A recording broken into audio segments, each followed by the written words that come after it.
Great. So, welcome to Mind at Ease, Dr. Kapoor. Uh, Hi. I'm quite happy to be here. Yeah. And Oh, wonderful. Thank you so much. It's a pleasure. yeah, I also feel the same. I mean, first of all, I would just like to let our listeners know that at Mind at Ease with Preeti Singh and between me and uh, Preeti, what we are doing is that we are doing sessions with mental health specialists, getting them to speak on topics which are very relevant generally in our lives. And is, considering the lockdown and the situation that we are in, there are increased situations where, aggravated situations which need to be spoken about before they can be addressed. Today, we've done 12 sessions till now, and I'm happy to have Dr. Rakesh Kapoor, who is a health management consultant, and he's the co-founder of Bamboo Tree. And the topic that we'll be, discussing about today is parental alienation. Before we jump into it, a warm welcome to Dr. Kapoor and uh, welcome to the show. Thank you. Thank you so much. I think, Aakshat, it's a pleasure. And I think this is a topic which is uh, never discussed, never spoken Right. about. And I think it's great that you've made a beginning and we can actually take this and raise awareness about this issue, which I believe is extremely important. And it's something that most of us are really not aware about. Please go ahead. Absolutely. The biggest challenges lie where we do not speak about them. Things that are spoken about make it easier to understand, and the fear, the taboo, or the ignorance around it goes. So knowledge and awareness is very important. First of all, I think for people to understand, how would you define parental alienation? What does it mean? What does this term in itself mean? Oh, wonderful. So I think, let me try and paint a visual picture before I get into the exact definition of Right, what parental alienation is defined both by WHO and also by American Psychiatric Association. So right. I think let me take you back to two amazing movies, brilliant movies, which Okay, are at least about three generations apart, right, and they portray this. So one is Guru Dutt's classic called Kagaz Ke Phool, right, where Guru Dutt was alienated by his uh, uh, uh, from his daughter by his wife, that is his right, ex-wife. And the second right, is a beautiful movie which was somewhere in the early 2000s right, by the name of Dil Chahta Hai. I think a lot of us of this generation would be able to identify. And if you right, recollect the character of Dimple Kapadia in that right, movie, she was portrayed as somebody who was an alcoholic. But at the right, same time, she was alienated by her ex-husband against her right. daughter, right? True, Now, true. actually, what does parental alienation mean in its absolute terms? Its Right. absolute terms, it means when one parent, because Hmm. of various reasons which we will get into while as part of our discussion, Right, tends to alienate the affections of the child and tends to alienate the child or remove the love and affection of one parent on the child in right. order to actually completely remove the child from the care and love of that parent. Now, Okay. typically we do see this in divorce Right, proceedings or people who are separated. However, right, as we go along, a lot of listeners would be able to identify that it right, even is happening in certain intact families. And once right, we go through the various tools that the alienating parent uses, right, we will see the reason why I feel that this is important to discuss, because for a lot of us, we tend to feel, okay, a mother and father or a husband and wife are fighting. Why do we need to get into this? right, It right. typically is, Mia bivi ka It's a jhagda normal hai, response. chalte. Yeah, yeah. Why should? But the problem is that, as we discussed a little while, that this is Right, not a family issue. This is a child protection and a child abuse issue. It's an right. issue of where you will see that this is now an official statement which has come out, where the Mm-hmm. outcome or the harm to the child in this case is worse than even sexual abuse of the child. So if we are talking about that serious nature, if we are talking about that serious nature of abuse, we are not talking about it as just a mother-father or a husband-wife tussle in which the child seems to have become a collateral damage. No, it is not that. Yeah.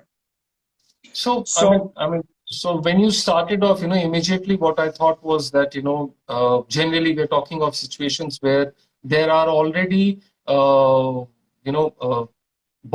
being, visible borderlines between the parents, be it through a divorce or a separation, or there are visible, alienations happening between the differences of opinion leading to alienation between or separation between the parents.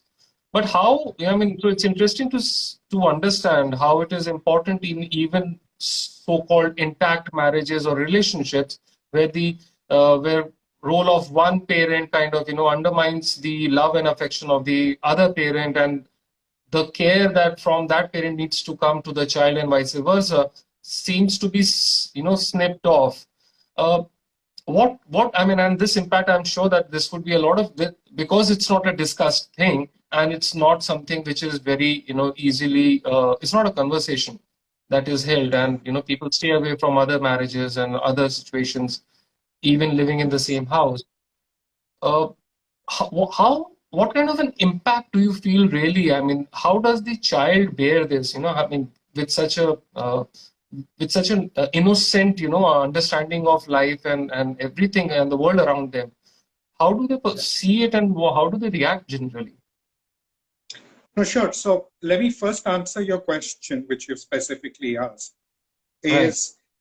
So let me put it across this way. Look at it as again as visually that whenever one parent tends to criticize the other parent, whether Right. it's in intact families or this thing, what you're telling them, the message that you're giving to the child is that one half of that child is terrible or is bad. So what is happening within the child, because we all understand, and so does the child, that he or she is made up of two parts, one part coming from the father and one coming from the mother. So when any one parent is being criticized, for the child, it's almost that one half of him is bad.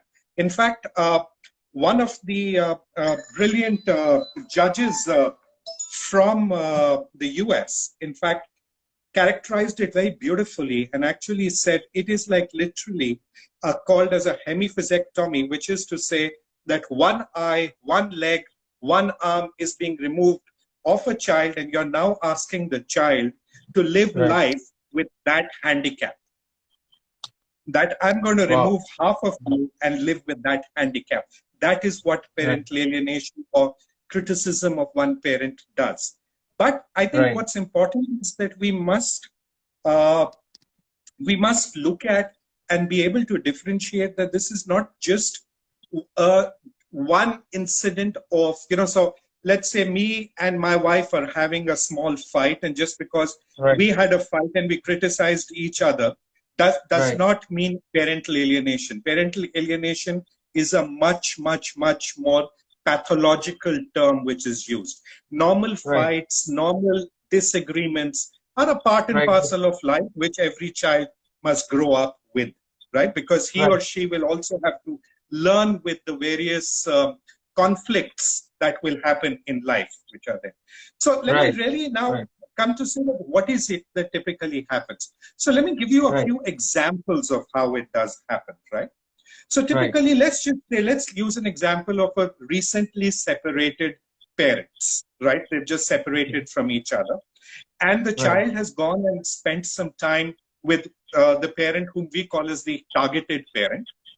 And targeted is somebody who's been targeted against. And the alienating parent is whom we use, who does the various methods to actually alienate the parent. Right?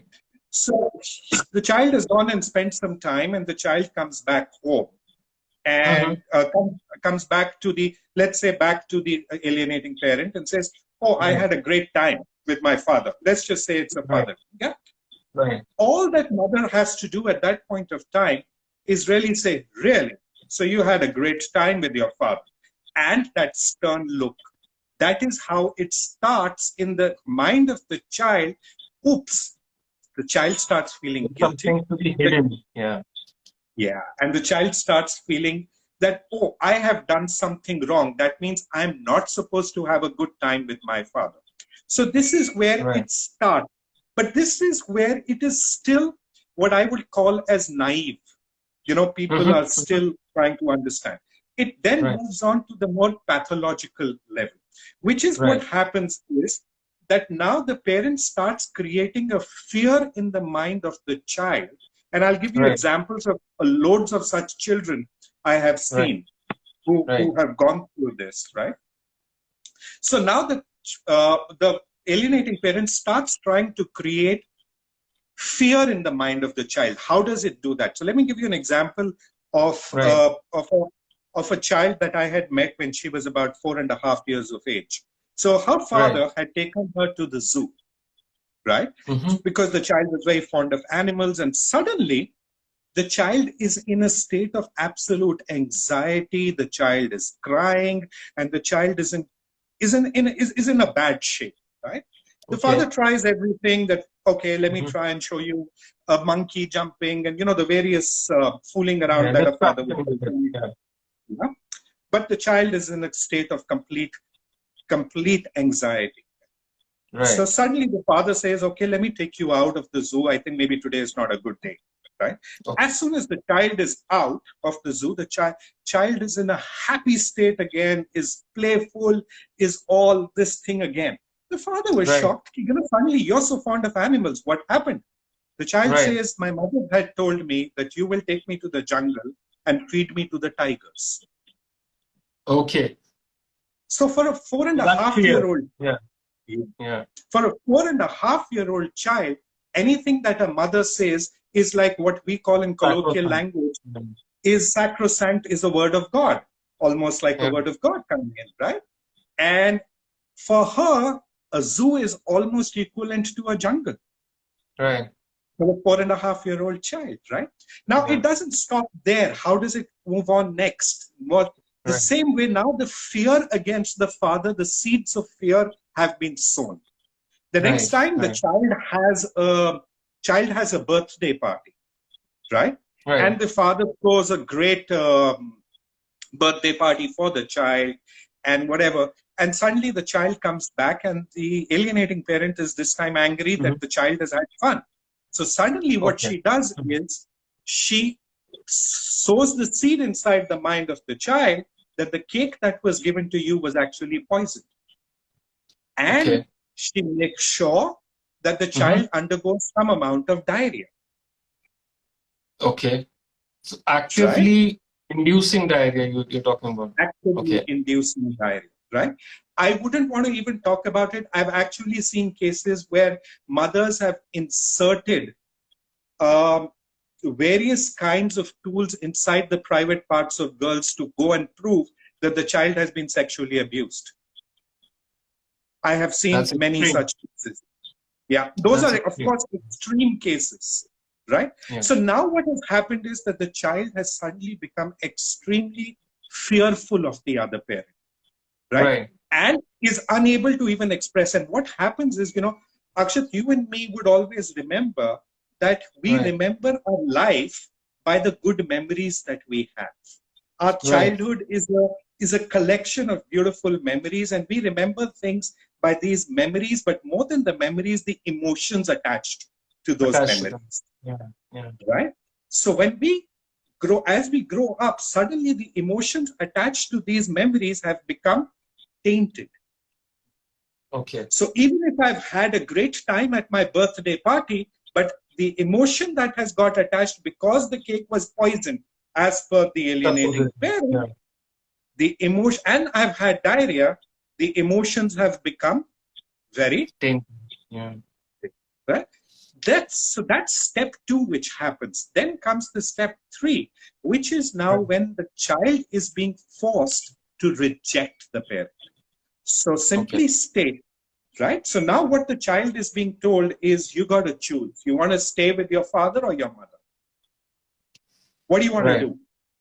If you go and have a good time with your father, or your mother, Okay. either way. Right. It's gender neutral.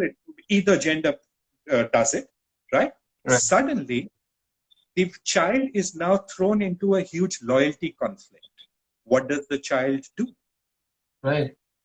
And the child has absolutely no other way. So now things like when the child has to go and visit the other parent, suddenly Right. one of the alienating parent will organize a beautiful event at that time so that the child doesn't want to go. So just imagine if I would, Or the choice as has a, to be made. yeah, yeah. So you are forcing the child to do this, right? So now the Right. child starts what is known in the psychological terms is known as the independent thinker phenomenon. What the child Okay. starts doing is starts feeling independently that that person, the other parent, is a bad parent. I Okay. hate him. And he or she starts thinking about it independently, believing in it, right? So the Now, seed when has been sown, and it's a tree. I mean, it's a plant that is germinating on its own in the minds of the child. Absolutely. Beautifully put, Aakshat. Yeah, absolutely. So now that that has been done, so now let's look at times like this COVID-19 times. Now, there's Corona Right. times. What happens, right?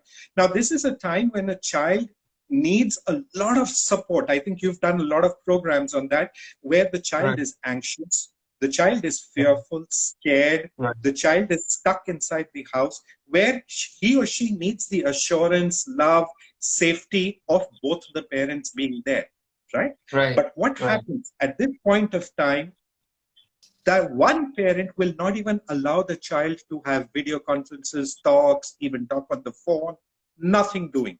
And the Right. unfortunate part is, so there have been 3 PILs which have been filed with the Supreme Court, and the Okay. Supreme Court refuses to take any action on this. Okay. So we will come to that why the issue is so, even our judiciary is extremely regressive and backwards in its thinking about Right. this, Yeah. so which is there. So these are typically the tools that a parent uses, right, to be Right. able to, but I think we've been able to set There's a clearly what are the, chronological increase. yeah, yeah, yeah. So that's how this is different from, a normal fight happening between parents and criticism. This is Right. pathological. So we typically see 3 kinds of parents who do this, and we've Okay. done a lot of research on this, right? So Right. first is the naive parent, So somebody, I'm just angry, right? So Okay. just once in a while, I'm just angry at the other parent and I would tend to do this, without even Yeah. thinking about it, as almost like a reflex, right? Right. Right. The second is the kinds which are known as the revengeful ones, who say, Okay. okay, you left me or you did this to me. I'm going to use my child as a tool to get back at you. Okay. Right?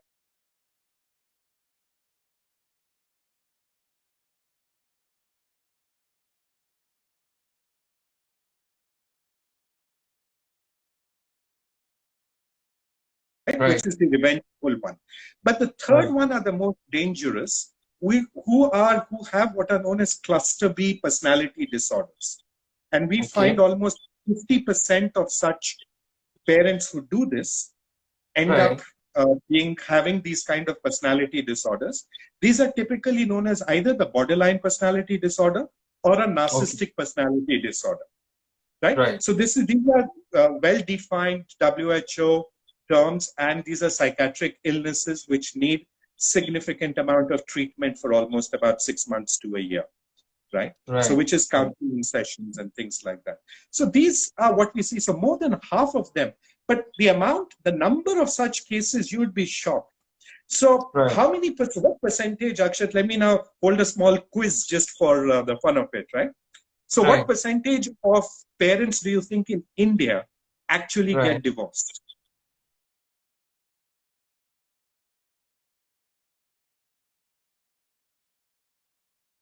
or separated or divorced? I think I'm not sure, but I don't know, maybe about 25, 30%. Is that high, low? I don't know.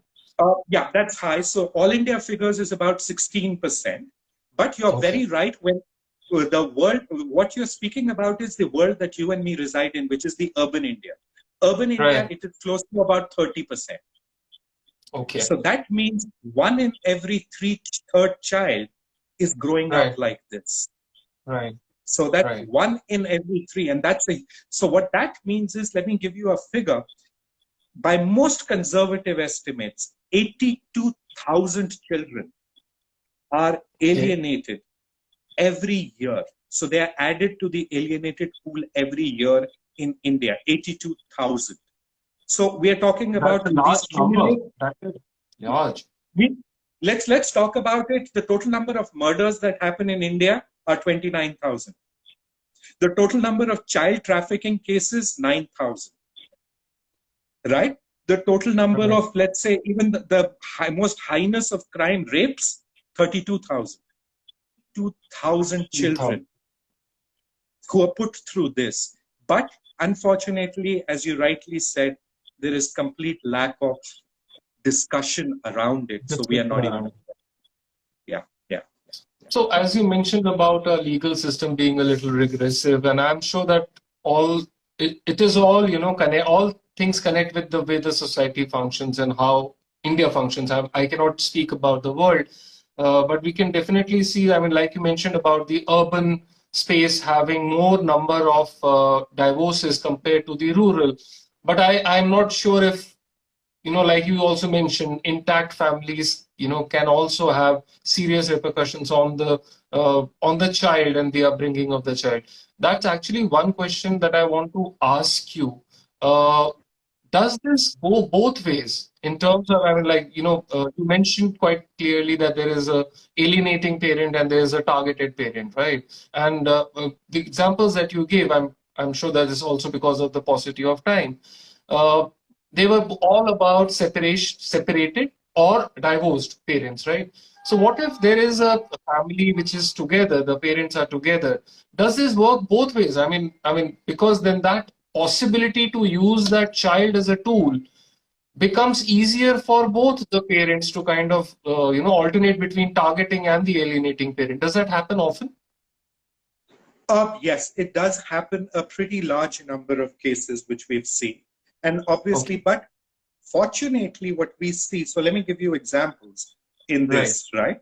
So, typical examples that we see are a parent wants to go, so let's say in this case, a mother wants to go to her own parents' house for the Right. vacations of the child, Right. right? Very, very commonly seen. Very And common. suddenly, Yeah. suddenly the father will start creating a huge amount of, trouble, problems, and saying that, Right. no, I will take him for a holiday, I will do Yeah. this, right?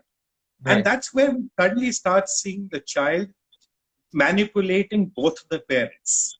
The Hmm. child understanding that I am the tool here, Right. right, which both of them are using. Children are extremely perceptive.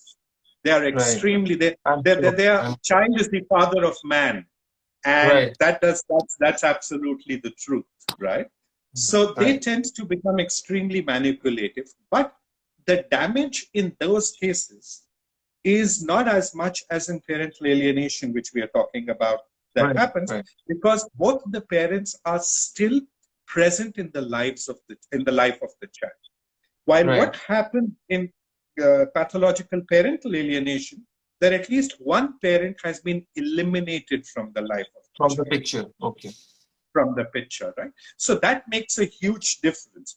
However, the damage is extremely common. I I'm mean, sure. even in Yeah. intact families where we see that the child tends to become far more manipulating.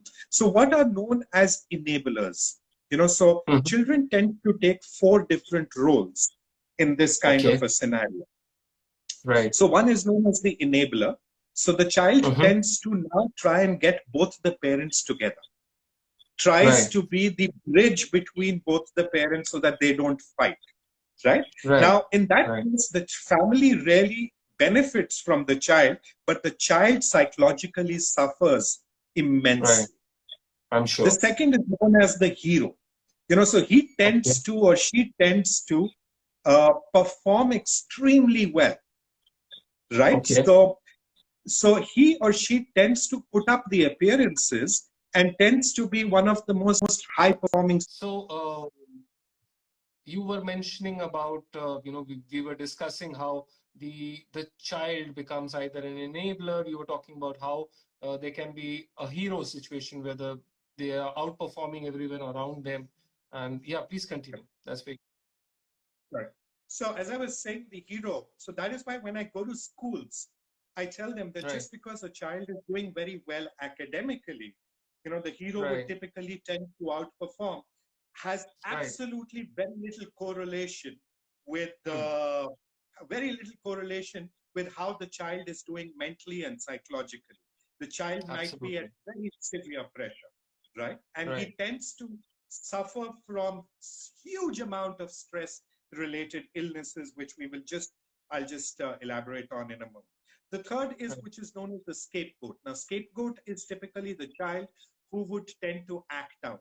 He would become Okay, aggressive, will become extremely, they tend to abuse drugs and alcohol far more. So they tend right. to be extremely the bad boys or the bad Okay, girls, right. right?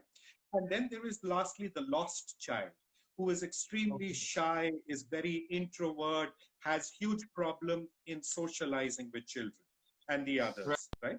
So right. typically these are the, Four. yeah, are we still on? Yeah, yeah, we're still on. Absolutely. Great. Great. So those are typically the four ways that children tend to.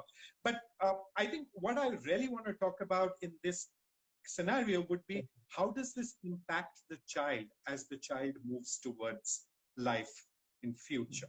And why I Right, believe this is something that I tend to say that this is an epidemic which has greater ramifications than even the coronavirus that we are actually going through. One of my articles which I've written, which I'd sent to you, that's why I call it a silent epidemic, right? right, So right, now what this tends to do is that, number one, it tends to destroy the child's self-esteem as the child grows up.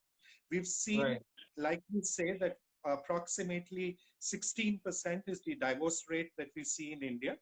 But for right. these kind of children, we see that as they grow up, we've seen their divorce rates are close to about 50 to 60%, They're because higher, they much have higher. Yeah. much Relationship issues. Yeah. they are unable to trust people. They are Right. unable to build bonds with other children, right? Right. Their number of depression cases that we see in this is much higher, much, Right. much more. We see the number of suicidal rates that we see in these children, alcoholism, Right. drug addiction, is far higher, far higher. Sometimes the figures are actually this, that if you were to look at it, the children who are growing up in single parent such homes are 15 times more likely to have behavioral disorders. They're 15 24, times. 15 times, 1 5. They're 24 times more likely to actually drop out of school. They're 11 times more likely to commit a rape. Okay. They're 7 times more likely to become teenage moms, having earlier, Right. because now they're. So I'll actually share a story of this girl who was actually alienated, right? At the age of, and since I knew her very well personally also, and I was looking at her from therapeutic angles also, from the age of almost about 4, right? She was a brilliant writer. She was an extremely talented girl. And when her father was slowly, by the age of about 7, her father had been completely eliminated from her life. And then I met her again at the age of 16. By this Okay. time, she had actually attempted suicide by cutting her wrists twice at the age of 16. She had actually twice been pregnant and had been aborted, because Right. now she was still looking for what we would like to call as a soulmate, somebody who can Trust. Yeah. understand her, somebody who can trust her. She had huge problems in meeting and identifying with people or making friends. She was a loner in school, but she was doing Right. very well in academic. So if you were to look at her from an academic point of view, she was getting 90% plus. She was there, but this was her actual state that we are talking about. She was into severe depressions. She had multiple. But this Right. was what we had believed till almost about 10 years back. Right. Now, in the last 10 years, the studies have reached a level where we are now able to say with Hmm. confidence Right. that the cause of heart attack, the cause of cancer, the cause Right. of your bone diseases, the cause of alcoholism is all related to what we call as 10 adverse childhood experiences, or Okay. the ACE, out of which having this kind of alienation, loss of a parent, having a personality disordered parent ranks Right. extremely high. Right. So, the more the number of such experiences that you have, your chances can go up, and your life expectancy is Cool. decreased by close to about 15 to 20 years. So a My God, person, that's, yeah, that's that's serious huge, reduction. that serious reduction. So that was the second point at which we realized that this is something which is very serious. Then came Right. the third study, which happened by the American Psychological Association along with Stanford University, which said Right. that, which is what I had started off with saying, that the damage is far greater than even Right. sexual abuse of children, because this is emotional abuse, right? Right. And the pathways are very simple. Just try and imagine if you and me, and we are not even children, we are adults, right, were to Right. remain Right. in a constant state of 24/7 amount of stress in our Hmm. life, where there is Right. this loyalty conflict, where there is somebody sitting on your head all the time, the stress Right. hormones within the body are released. And what does that do? In layman's person's language, it leads to burnout of organs. So our Right. organs, in a way, burn out. And that's what happens to a child who's about 4, 5, 6, 7, 8, 10. You can imagine Right. the damage that happens to them. And there are very clearly defined sympathetic and parasympathetic pathways which are there in the human body, but that will be too technical for this discussion. But happy to. So, as So, I understand, there are emotional, impacts of this, and there are even biological, physical impacts of this state, constant state of loyalty, judgment, and stress that is there on the young child, still yes, unable to cope with it. Uh, yeah, I mean, this is some situation that I'm sure that a lot of conversation needs to happen around, so that at least people should start speaking about it, realize that it is a fact and not just something which happens somewhere else. It happens in our houses. in our What can houses. what can be done? I mean, are there any solutions? Is there something? I'm sure that there is nothing quick fix to this, and I'm sure that this is something that has been, like you're saying, that the next generation who's been subjected to such parental alienation and who are a byproduct of this, who are victims of this, they have higher chances of of bad things in life that would be there. So we might not be the first generation. We might already be the second or the third generation who's undergone this. So Yeah. how, I mean, what solutions can we, look for beyond just looking at the other families that seem to be fighting and just get on with their lives? What can we do? Absolutely. No, I think I liked what you just said, that we are the second or the third generation. So let me quote.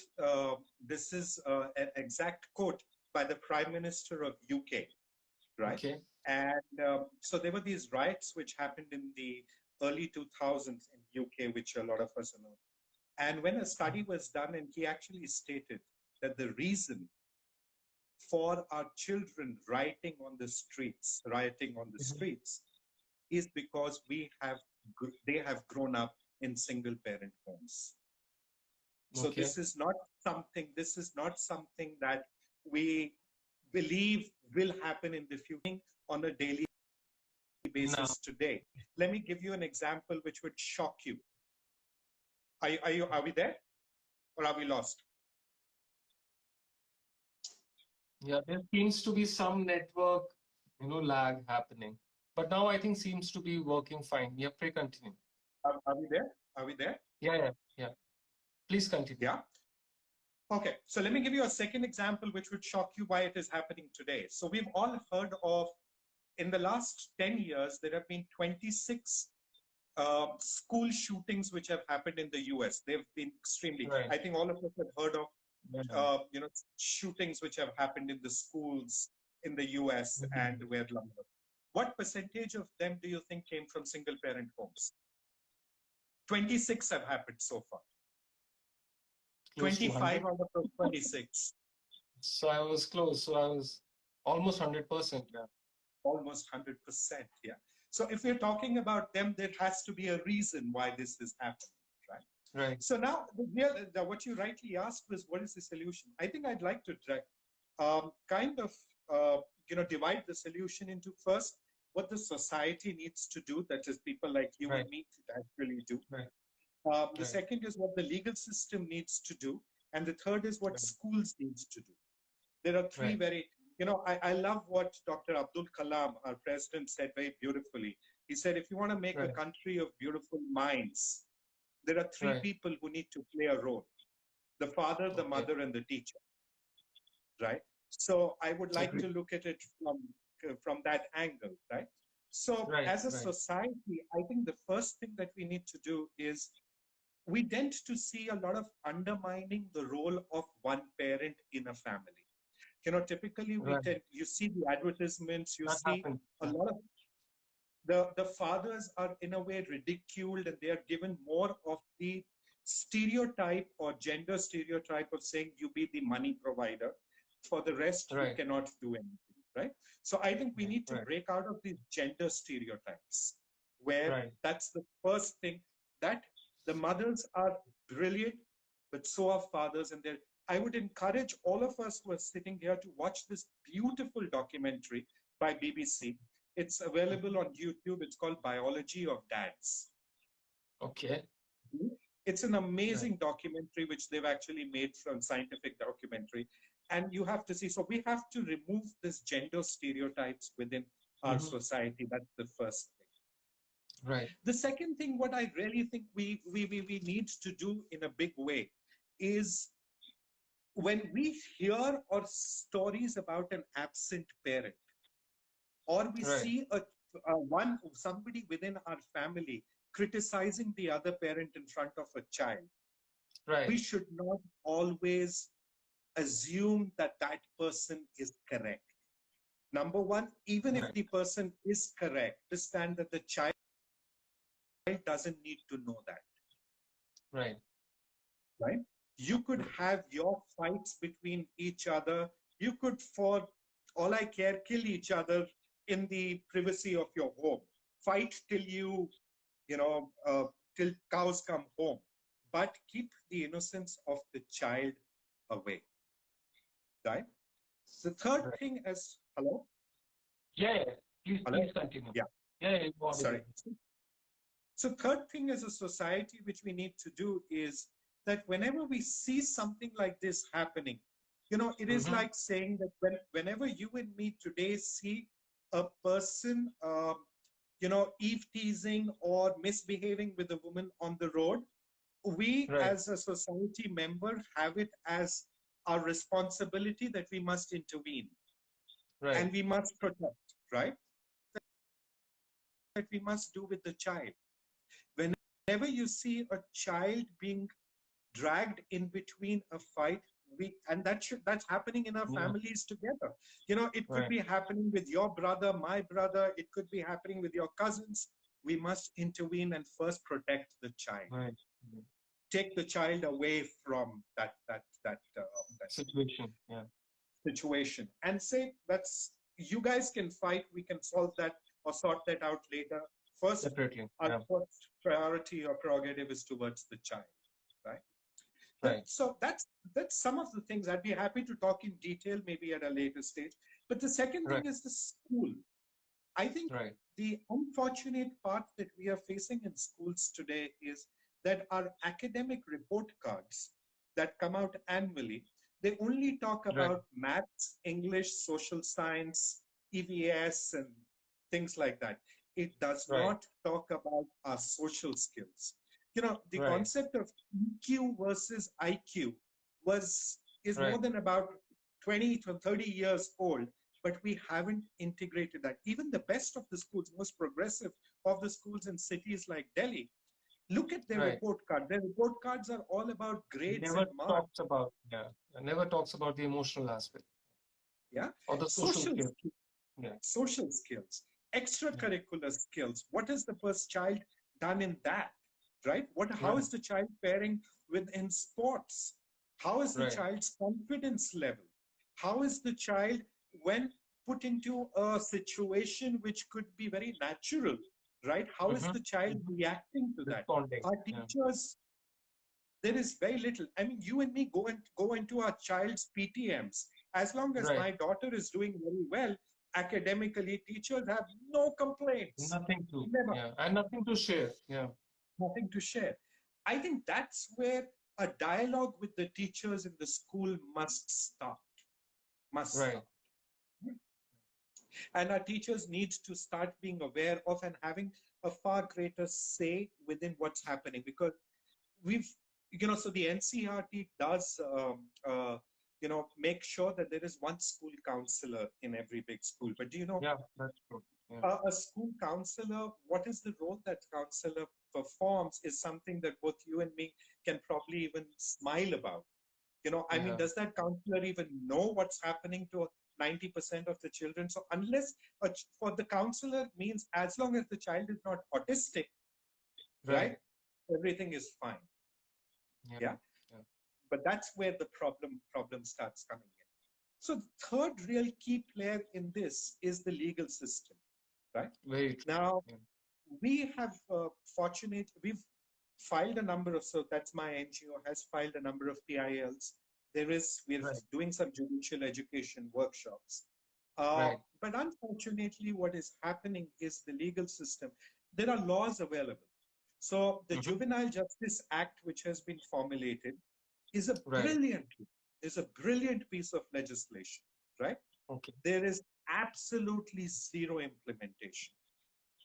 I've gone and met with the chairperson of NCPCR, okay, the Mm-hmm. National Commission of Child Protection for Child Rights, right? Right. He has absolutely no clue about what is psychological or emotional abuse.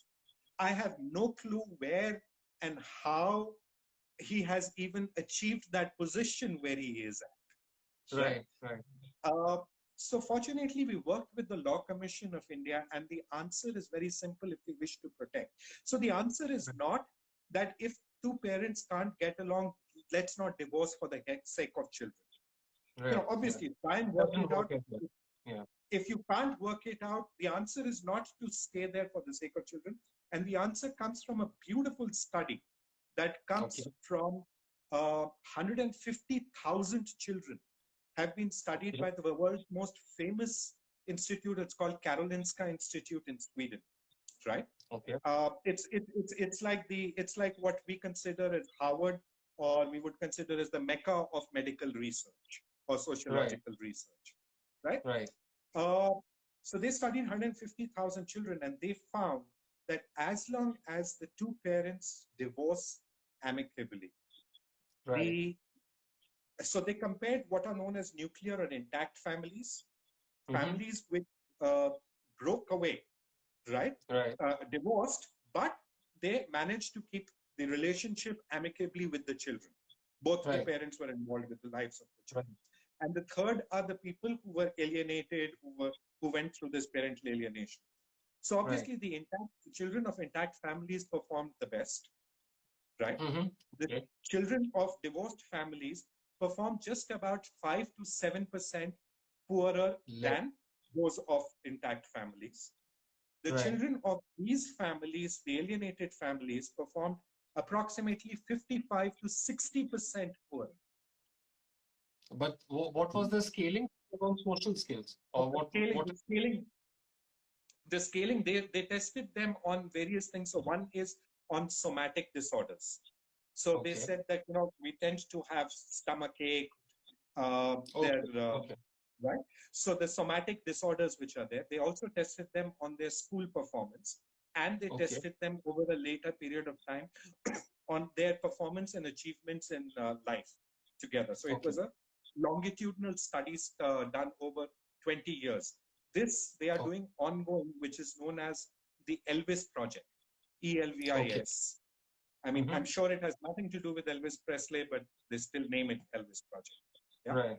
So that's the study. So what we are saying is, so what really was the differentiator is what we call as shared parenting.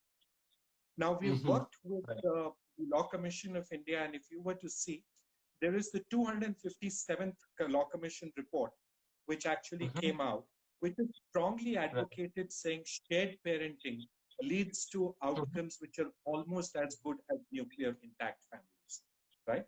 And therefore, they Okay. recommend that. But Right. unfortunately, it's been approximately about 5 years since that report has come out, but our parliament and our legal system works at its Mm-hmm. own pace, which is there. Peace. Yeah. Right? So shared Right. parenting basically, in one single line, basically means that the two parents have equal amount of authority and Mm-hmm. respect in the eyes of the child, number Right. one. And Right. number two, the time sharing happens in a way that minimum at least 35% of the time is there with Right. either parent. So we are not saying Okay. 50%. Sometimes there can be logistical issues. The two parents could be staying in Absolutely. different Yeah. cities. One parent could be working much longer hours compared to the other parent.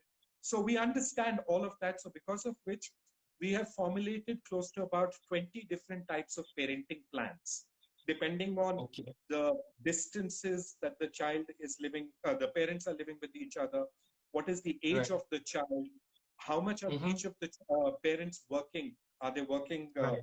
you know, which one is working more and things like that.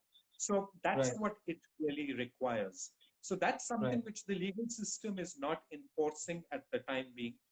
Uh, but yeah, I hope through this dialogue we are able to reach out to Right. more Yeah. of these people and get started. So So that I yeah. would Yeah. That's the please. important fact. Yeah. Please continue. Please complete. No, no, no. That's what I was saying. Those are the very small snippets of possible solutions that we are talking about. Obviously, happy to discuss any one of them in detail. Yeah. So because I mean, the whole point being that unfortunately we have limited time for this session, but this session is only supposed to start the dialogue. The dialogue needs to continue. There are more details, in-depth understanding needs to be there of the issues and the solutions involved in it. With it, I'm sure that there were a couple of questions. That were also there. And I think that Instagram will stop us. So thank you very much. In 28 seconds, we are going to be off. Thank you very much. And we'll be back soon with other Thanks, shows. Akshat. Pleasure. Thank you Thank so you much. so much. Yeah. Bye. Bye. Bye. Yeah. Yes. So, Yeah. in a nutshell, we've had a pretty lengthy session, although given the kind of subject that we were, speaking about, it probably required much more than what we've been able to, what we will ever be able to capture in an hour. But I would still like you to, we were already discussing about the solutions. So, Dr. Kapoor, if you could just summarize the situation for us, the situation and the solutions, if you could just summarize them for us. Sure. I think for me, what I would like to really say the key takeaways would be number one, Right. that our children are, of course, the Right. key to any society or nation. And Absolutely. for, right? And Yeah. within that, the most important people are both the mother and the father. And when Correct. we start trying to alienate one child from the affection of the other, it stops being a family issue, but it becomes a child abuse issue, and which Right. requires intervention and protection, right? And the Right. protection can come from various sources. The number one most important source would be the society in general, that we need to start intervening immediately Right. whenever we Right. see any issue happening, as long as Right. we're aware of it. The second is the schools, that the schools must immediately start including lot more than just academics in their evaluation criteria. Right. And Right. lastly, there is a humongous amount of reform required in our legal system to actually Right. make this happen. Yeah. Right. So that Thank you I so think much. would Yeah. be, Yeah. That would, yeah, please, please. please complete. Yeah. I said that according to me would be the summary of what I feel that it is important to communicate. Yeah, I agree. I'm hopeful that, this initiative that we've taken would lead to dialogues and conversations around this topic, and we'll be able to, as a collective, we'll be able to make solution, an impact on this in all the ways that you've mentioned, all the three, functions that you've mentioned, be it the school, the society, or the legal system as such. Bamboo Tree is the organization that you've started. In case people want to reach you, which is the best way to reach you? I mean, is it over Instagram, Facebook, mail? How should they reach out? So please feel free. So I'm obviously available on two best ways would be Bamboo Tree 9 is my Twitter handle. So Right, that's one. And bamboo tree org@gmail.com is my right. email ID. You can expect a response back in less than 24 hours on both these areas. Excellent. Thank you so much, Dr. Kapoor. And thank you, all our listeners. And I hope that once this video is up on our YouTube channel, it will be available for a larger audience. Kindly share with others as well, because these are topics that need to be spoken about so that we can find a collective solution to all these. Thank you so Thank much, you Aakshat. so much. Yeah, thank you so much. Please keep joining us for our future sessions as well. Mind at ease. I, Aakshat Sinha, thankful to your presence. Have a nice day. Stay